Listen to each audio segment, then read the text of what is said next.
I'm Doug Noda. I'm with the Georgia News Network. Mr. Perdue goes to Washington. The governor's trying to scare up more federal money for the state's health insurance program for poor kids. He says it could go bankrupt without more cash. He'll be giving the Senate Finance Committee an earful. The red light cameras that are starting to pop up around the state could wind up in the trash.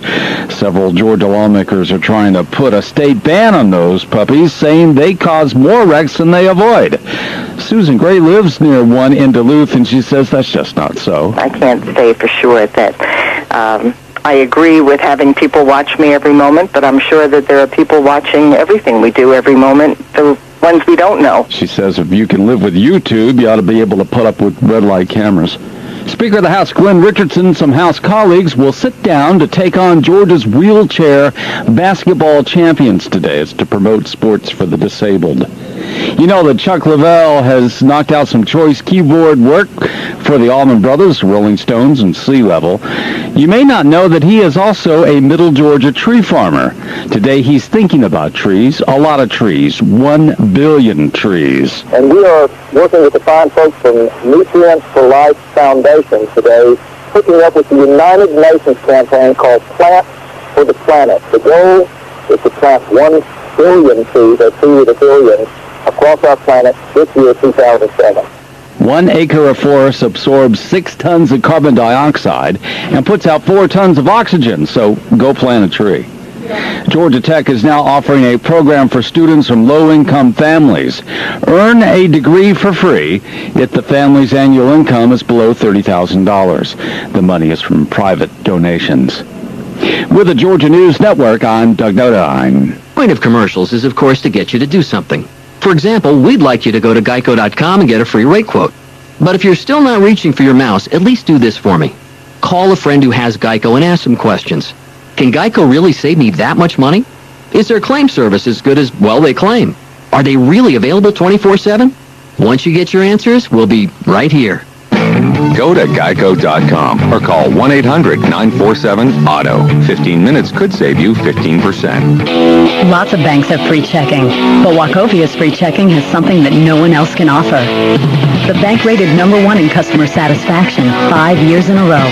Unbeatable free checking made possible with Wachovia. Stop by, call 800-WACHOVIA or visit wachovia.com to sign up today. Are you with Wachovia? Rating based on fourth quarter ACSI customer satisfaction results of the largest retail U.S. banks. Free checking is for personal accounts only. Wachovia Bank N.A. and Wachovia Bank of Delaware. At Kenneth Schuler Schools of Cosmetology, we offer quality, real-life, hands-on career training. Our #1 priority is preparing our students for a successful career and to provide the skills and confidence that will put you into the job you've always dreamed of. If you love working with people and are willing to devote the time and energy necessary for success, then this is the field for you. Financial aid is available for those who qualify. Call today to begin your new career. 803-278-1200. Kenneth Schuler Schools of Cosmetology. We've got the look.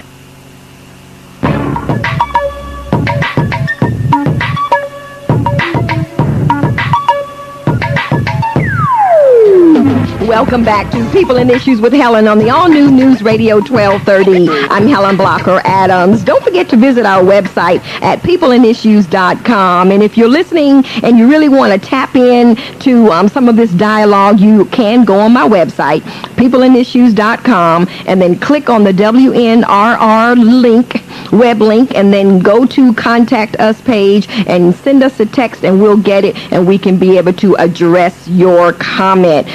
And certainly those of you who are still very patient because you're listening and not able to get on the phone and call. We are still in our temporary studio on the south side. The full studio on Broad Street is still being worked on. Knology is busy at work. If you want to make a few phone calls to Knology for us and say, hey, look, guys, come on, can you speed it up? Hey, I ain't going to be mad at you, okay?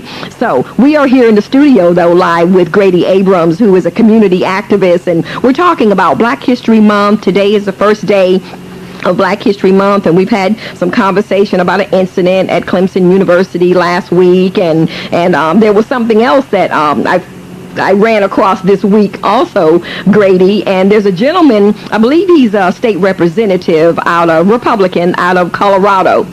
And the headline is, and I hope I'm pronouncing his name right, Dan Credo, White House hopeful. He's planning on announcing his presidential candidacy later on this week.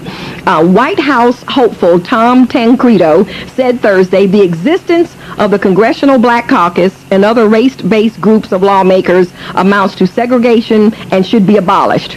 And then this is a quote. This is a quote. It is utterly hypocritical for Congress to extol the virtues of a colorblind society while officially sanctioning caucuses that are based solely on race, said the Colorado Republican, who is most widely known as a vocal critic of illegal immigration. And then he goes on to say, and this is a quote, "If we are serious about achieving the goal of a colorblind society, Congress should lead by example and end these divisive race-based caucuses." Now, besides the Congressional Black Caucus, Democrats have a Hispanic caucus with 21 members. Republicans have a comparable Hispanic caucus with 5 full members and 11 associate members who are not Hispanic. But this came about recently in the wake of reports that freshman Representative Stephen Cohen, a Democrat out of Tennessee, who was refused admission to the Congressional Black Caucus because he is white. All 43 members of the caucus are black. So my question is, for one thing, I've never heard of this even being an issue that has come on the floor in the, in the U.S. Senate or Congress. Maybe it has, I don't know. But I got 2 questions for you. First of all, this is going to be my first question. Would this whole dialogue be different or received different if this Colorado representative was a Democrat that wanted to abolish these race-based groups of lawmakers? Probably so, but I go one step further. Suppose that person was advocating, let us form an all-white caucus, and so we'll just, we'll do what the blacks are doing. And some blacks may say, well, Grady, whites already have a caucus. They're dominant in the Congress, so that's their caucus. But they still did not name themselves as a white caucus. And I think with blacks name themselves as Black Caucus has not done anything to change their position in Washington. It doesn't get them any points by being a Black Caucus. In fact, I think there's a built-in resistance by identifying yourself as being a black group. There's a built-in resistance. Now, you may get someone to do something for you out of compulsion because you are a black group, but the sincerity is not there, and they only do what they have to do and not what is done from the heart. Interesting comment. Now, when we talk about caucus, a lot of people that's listening may not know what a caucus is. So when you talk about a black congressional caucus, or of course we have caucuses here in Georgia and then on the state level, and then you've got Hispanic caucuses. So what is the purpose of the caucus in the first place? Well, it's a special interest group. It's a group of blacks who are supposedly there to look out for the interests of blacks. But here again, the interests of blacks shouldn't be any different from the interests of any citizen. If it's a problem of injustice, then we deal with the injustice. If it's a problem of employment, we deal with the employment issue. If it's a problem of education, we deal with the education issue. We don't have to put labels. Labels are things that divide us rather than bring us together, Helen. The moment you say I'm a Democrat, then you have divided yourself from other people who call themselves Republicans. The moment you say you're black, you have divided yourself from the larger society of whites. I think if we're talking about integrated and coming into the society and bringing unity, we have to drop those labels, because labels separate us rather than bring us together. Now, even with the Black Caucus, for example, and what this gentleman was talking about out of Colorado, when you think of a black that's in a Black Caucus and they were elected, it's possible that a few white people voted for them too. Absolutely. So how do they, and I'm being facetious, obviously some white people voted for them. Yes. So how do they even explain, or do they even bother to explain the reason why they might be tied in with the Black Caucus? And then they've got, 100,000 people that voted for them. 40% of them might have been white, 60% black, but they're part of the Black Caucus. So how do they explain? I don't know. How do they explain to the 40%? Well, we're not really looking we're not looking out for your interests because we're part of the Black Caucus and we're looking out for the special interests of blacks. Well, we don't explain because I think we feel that we are owed that. We are owed the freedom to set up our own organizations, but that may have been true back in the day when we were just coming out of segregation, when we were just coming out of slavery. There were groups that blacks had to have in order to survive, in order to have that comradeship. But we're talking about 2007 now. At some point, we need to move into a new era. And I'm afraid that unless we move in that new era, many more blacks are going to be found by the side of the road simply because we refuse to move into the 21st century. We want to continue to live in the 20th century. I remember when I was running it was before I started to run for mayor, and I was involved. It was in 2004, and it was the U.S. Senate race with Johnny Isaacson, Matt Collins, and Herman Cain. And I was working with Herman Cain, who was a black Republican, and all of a sudden I was labeled a black Republican because I was supporting this successful entrepreneur who is what I bought into. But during that particular campaign, it was really very interesting to see how a lot of people. Okay. One comment I want to make regarding that. I met there was a lady on the Democratic, Denise Majette. Mm-hmm. I remember her saying to me when she saw that I had on his sticker. She said, "You know what? We need to have more black Republicans because blacks," and she was speaking of blacks at that time, that we need to have on both sides of the table because it's so lopsided. Sure. And I thought that was really interesting hearing her say that to me when she saw me at an event of which she was a speaker, and I clearly had on Herman Cain, who she was running against. And then of course she ended up saying, "You do realize I'm going to win, right?" Okay. Yes, we do need to diversify our politics. We can't put all our eggs in one basket. That has hurt blacks in many instances all across the country. Going strictly Democratic. I was talking to somebody recently who said about you, Helen, that the reason Helen lost because she didn't identify herself with the Democratic Party. And I said, that's crazy. Why couldn't she run and identify herself as an independent? And the issues are the things that are important, not the label. But he continued to believe that you did not win because you would not go Democratic.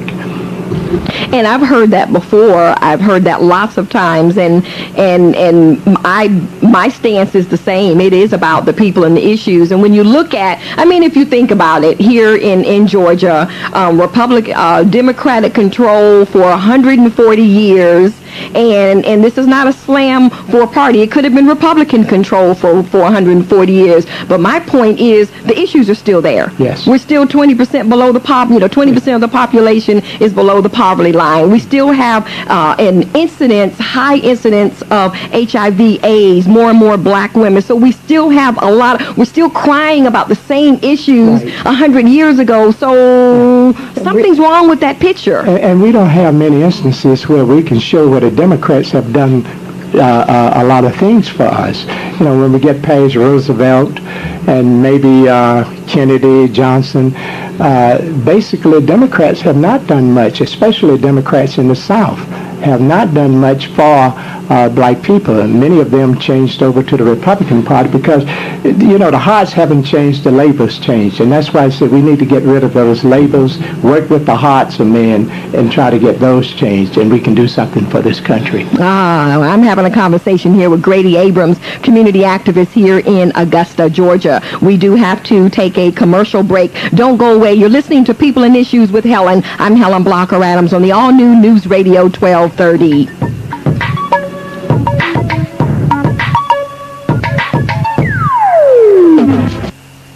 Helping clients grow their business. That's what Super Saver Coupons is all about. We make advertising affordable. You can advertise for less than 4 cents per home, and you can target one or all of 13 zones in the CSRA. So you can spend your advertising in the marketplace that's closest to your business. Super Saver Coupons are well known, they're recognized, and they're anticipated in our market. With Super Saver Coupons, you get direct mail, TV, and internet, all for one low price. Direct mail coupon advertising is a proven medium that gives advertisers high-impact way to measure response. We have an 85% renewal rate with our clients, and almost 94% of our advertisers will advertise with us again. Super Saver Coupons, direct mail, TV, and internet, all for one low price. It's advertising that works.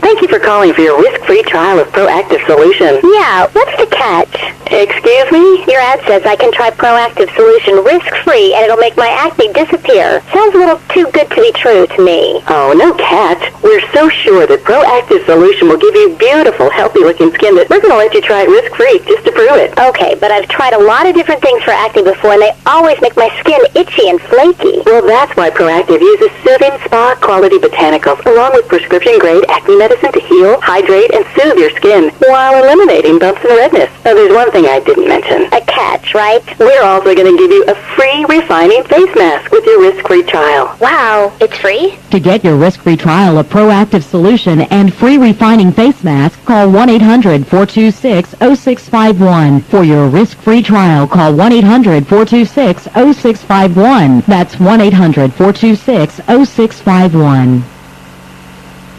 At Kenneth Schuler Schools of Cosmetology, we offer quality, real-life, hands-on career training. Our number one priority is preparing our students for a successful career and to provide the skills and confidence that will put you into the job you've always dreamed of. If you love working with people and are willing to devote the time and energy necessary for success, then this is the field for you. Financial aid is available for those who qualify. Call today to begin your new career. 803-278-1200. Kenneth Schuler Schools of Cosmetology. We've got the look.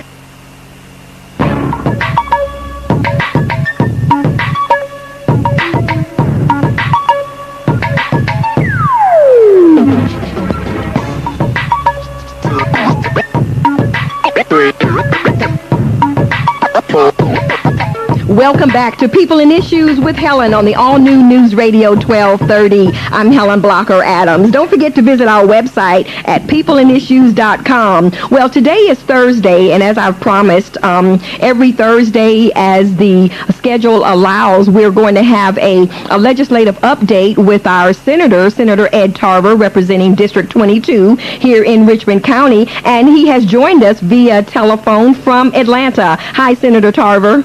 Good morning. Good afternoon, Helen. How are you? I'm doing just great. Thanks so much for taking time to join us for a few minutes. Listen, Senator, today's February 1st, the first day of Black History Month, and Grady, Abrams, and I were just having a conversation about this Colorado Republican out of that is getting ready to propose that race-based groups of lawmakers be abolished. Here is a quote that he said, Senator: "It is utterly hypocritical for Congress to extol the virtues of a colorblind society while officially sanctioning caucuses that are based solely on race." Then he goes on to say, if we are serious about achieving the goal of a colorblind society, Congress should lead by example and end these divisive race-based caucuses. I'd like to get your thoughts on that, Senator. Well, I would ask the legislator who proposed that, where would he draw the line? Just this morning, I received a 5-page notice. We're about to create here in Georgia the Savannah River Caucus, made up of those legislators that represent communities that border the Savannah River, and we're concerned about water policy. We have caucuses here that are based upon gender and based upon national origin, and they address specific issues, and I'm not sure that I would disagree with the position that he's taken. They're not divisive. They are really helpful to the legislative process, and many times you are contacted by groups who have issues that are specific to those caucuses. So Ah, okay. So in other words, if someone had an issue, let's just say with the Savannah River, or dealing with the Savannah River and all of the fervor we've been hearing about that, certainly if someone had a specific issue, they would know to go straight to that particular caucus versus trying to go through this whole government bureaucracy trying to find out who they need. An example. This today and yesterday, I think they end this afternoon. In Georgia, we have 3 historically black colleges and state universities.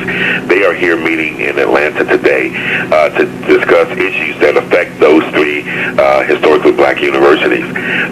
They have met with the Legislative Black Caucus. Many of the members of the Legislative Black Caucus attended those universities, so it was a necessary and beneficial dialogue to address issues that face those universities and to determine whether or not there are things that we can do from a legislative standpoint that will help them prosper and to continue to educate our youth across the state. So I think in many cases they serve a relevant purpose and they're very beneficial to the legislative process. Okay, all right, that's fair enough. So you're there in Atlanta. Today is Thursday. Today is, this week is what, like the 3rd week of the session, the 2nd full week of session. What's going on in Atlanta? What are you doing for Augusta for us today, Senator? Well, we've had a busier week this week. Yesterday we had a very interesting debate in the Senate chamber on Senate Bill 10, which is the bill that would require local boards of education to provide vouchers to certain children with disabilities. And I'm opposed to vouchers, and I was opposed to that legislation introduced by Senator Eric Johnson from Savannah. But it was interesting discussion and debate, and in fact, I'm sitting here in my legislative office right now responding to emails from constituents who have communicated with me about that legislation. In addition to the debate about Senate Bill 10, we also had some interesting dialogue on yesterday. We had a delegation to come up from Augusta, from the Hyde Park community, and we met with them, received a proposed budget for what it would cost to relocate those residents from that community, and I discussed with them the support that we had received from the Lieutenant Governor to establish a study committee that would focus solely on identifying funding sources to meet the needs of the residents of the Hyde Park and Aragon Park neighborhoods there in Augusta. So we've had a very busy week this week. Okay, I think Grady had something he wanted to ask you, Senator. Hi, Senator. How you doing? Fine. How are you, Mr. Abrams? Good, very good. And Senator, let me get back to the caucus question. How would you take a mixed caucus of blacks and whites or whatever other race working together to solve the problems of individual groups that may come to Atlanta? Say, for instance, if the Black Caucus had white members, I guess it couldn't be called a Black Caucus any longer, but just a caucus that looks out after the interests of people such as people from my race and your race, or other races that are having problems, or other groups that are having problems, but to have the caucus mixed and formed specifically for taking care of problems of people and not necessarily just black people. Well, Mr. Abrams, as you know, I'm new to the Georgia General Assembly, but my perception of the caucus system is that it allows us to take a particular area or certain types of issues, a category of issues, and provide more intense focus on those issues. My example of the newly formed Savannah River Caucus that's being created. We have various caucuses up here. I'm a member of the Democratic Caucus, which is a caucus that's made up of males and females, blacks and whites, and when we meet as a caucus to discuss issues that are consistent with our democratic philosophy. We also have a sportsman's caucus that only meets to address issues that impact sporting events and hunting and those types of issues. So I think a number of us who believe that if you can narrow the group and narrow the focus, that you might be able to get more intense action on a particular area or issue. My concern with asking you that question, Senator, is there anything that we as a black race may need from the government that is special that the other races don't need. If you mention about the schools, education, these are interests to all groups, isn't it? Well, there are issues of all groups, but the issue is not whether or not they're issues of importance to all groups, but they're issues of fairness and how resources are being distributed or allocated. This morning, we had an interesting meeting with the presidents and the administrators of the state's 3 historically black colleges and state universities. There is a legitimate concern from those administrators and college presidents about access to resources when they compare the budget of Savannah State University or Fort Valley State University to the budget of University of Georgia or Georgia Tech or Georgia State University. There appears to be some inconsistency in terms of how funds are appropriated. Does that would by raising that issue to the Black Caucus, does that make us more able to go forward and to raise those issues? I think it does. Okay. Thank you. All right. That's fair enough. Senator, we have a couple more minutes. Is there anything else that you want to give your constituents and all of the people of Augusta that's listening? Anything else that you'd like for us to know of what's either what's coming up or anything else you'd like for us to know in these last couple of minutes? Well, we're getting into the heart of the legislative session. There are some issues that will have a major impact on not only the Augusta community, but of all of Georgia. I'm sure you've heard that the governor has decided to reintroduce his constitutional amendment called the faith-based initiative, which would allow taxpayer dollars to be appropriated to nonprofits and other religious groups that in the past have not been able to receive taxpayer dollars. That debate is going to be coming forward, and would certainly like to hear from the Augusta community with their thoughts about whether or not that would be an appropriate use of taxpayer dollars. Is it appropriate to turn over some of the social service functions that the government now attempts to handle to some of the churches and other social groups in the community that may be in a better position to serve the needs of the community? Okay, well, that is certainly something that we will put some feelers out there, and we'll get some responses for you, Senator. Certainly that can be something that you can use so that you can help make a decision when it's come time to vote on that particular issue. It is very helpful when we receive calls and emails from our constituents letting us know what they think about the issues that we debate here on a daily basis. And you know, a lot of people really don't understand that. They think that you're so far away, but you're really not. An email or a phone call, and certainly you might not be able to personally look at all of them, but somebody from your staff is looking at all of this information so that you can be able to represent your constituents well. Believe me, I do my best to look at each and every one of them. That's what I'm doing right now, sitting in the office reading emails and returning phone calls. Okay, good. Now, that's a good Georgia State Senator. Senator Ed Tarver, my friend, my high school buddy, he and I graduated from Glen Hills High School together, and I like to brag about that, Senator. I sure do. His beautiful wife, Beverly, we all went to high school together, and I thank you so much for taking time out of your schedule to give us this legislative update, and if your schedule allows, we look forward to seeing you again on next week.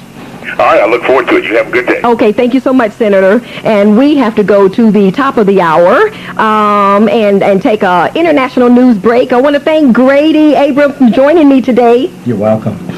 You'll hear him again. Don't go away. You're listening to People and Issues with Helen. I'm Helen Blocker Adams on the all-new News Radio 1230.